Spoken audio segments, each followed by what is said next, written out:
What's up, y'all? It's your boy Evan here. Welcome to the cartoon block. Today I'm going to show you how to draw Selene from Underworld. We didn't have money in the budget for real guns or sound effects. Okay, guys, let's go ahead and get started drawing Selene from Underworld. So I want to go ahead and start, on her head. Make sure we get an oval shape for her head here. Put the eye guideline midway down, and then midway below that is the nose guideline and then the mouth guideline. So you want to make sure you have your guidelines in there to ensure that all your facial features are properly in place. Now putting in her left eye, which is further away from us, it's going to be like a small, trapezoidish type of shape. And then her right side, her right eye, which is closer to us, will be a similar shape. And then we can move down to the nose and make sure we get the nose down. It's very simple. Keep your female's nose is very simple. And then her mouth, the mouth is going to be like wrapped around her head. Sometimes we draw our mouths, which are like on our characters, too flat. And the mouth itself has curvature. Because when you open your mouth out, your teeth go around. It's the skull part. So keep that in mind. And since she's a vampire, she has to have her vampire teeth. They make those canines extra long. And now kind of switching up to my HB pencil, I want to go ahead and darken in certain lines here and draw in her well manicured eyebrows. I mean, to be a vampire hunter, it's like, a werewolf hunter, she is like the prettiest werewolf hunter in the world. It's like, are you a warrior or are you a model? I mean, look at those nice manicured eyebrows, and she has her like mascara on for her eyelashes, and then the eyeshadow, which she has on. So I was like, are you a model or are you a werewolf hunter? Take your pick. So now for her hair, I want her hair like whipping back. I whip my hair back and forth. I whip my hair back and forth. Who sings that song? Yeah, I'm kind of just drawing in her hair to make kind of like help frame the face. And I want it to be whipping back, like big time. Like she's almost like jumping down, and getting ready to kick some, werewolf butt. Does she wear earrings? I don't know. Not quite sure. I don't think she does. But hey, let's go ahead and throw them on there anyway.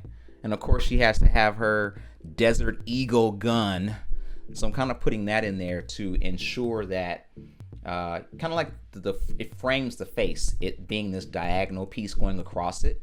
So if you have an element of your characters, like some kind of thing that they have or accessory, use it to help frame the piece. So I'm looking at her hair here and kind of just going back and forth and seeing what I like, and not quite too sure about this hair. Let's go ahead and erase it, and I'm gonna go ahead and just redo it, have her hair blowing in the wind.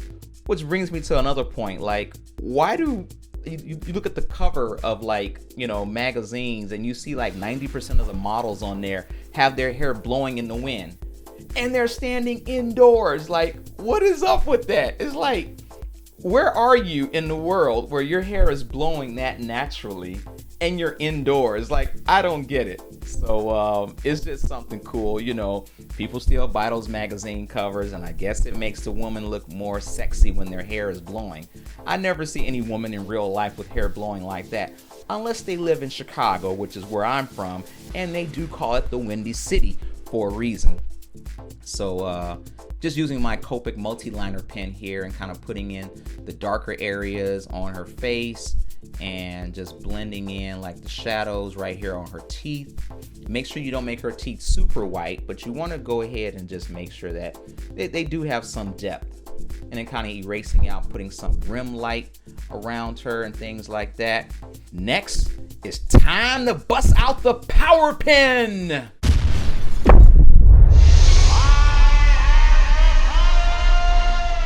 So this is the pen that I like to use to go ahead and start putting that splash of highlights on her, and it just makes the figure pop, especially when you put some of those highlights on the actual darker spots of the character, and like shines on her lip, and then just it kind of just accentuates and just makes the drawing just come alive that much more when you see that contrast between, you know, the dark areas and the light areas. Our eyes are drawn to that more, and it's like, ooh wee, the figure just like comes off the page.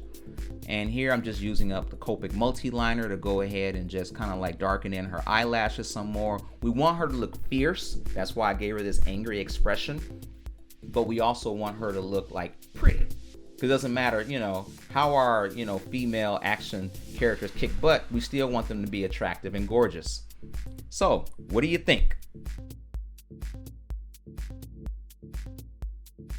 Thanks for watching, guys. If you want to see the extended version of this tutorial, aka the director's cut, where I go more in depth, then check out my Patreon page. Over there on my Patreon page, you'll see a bunch of other cool bonuses and content that you can go ahead and grab.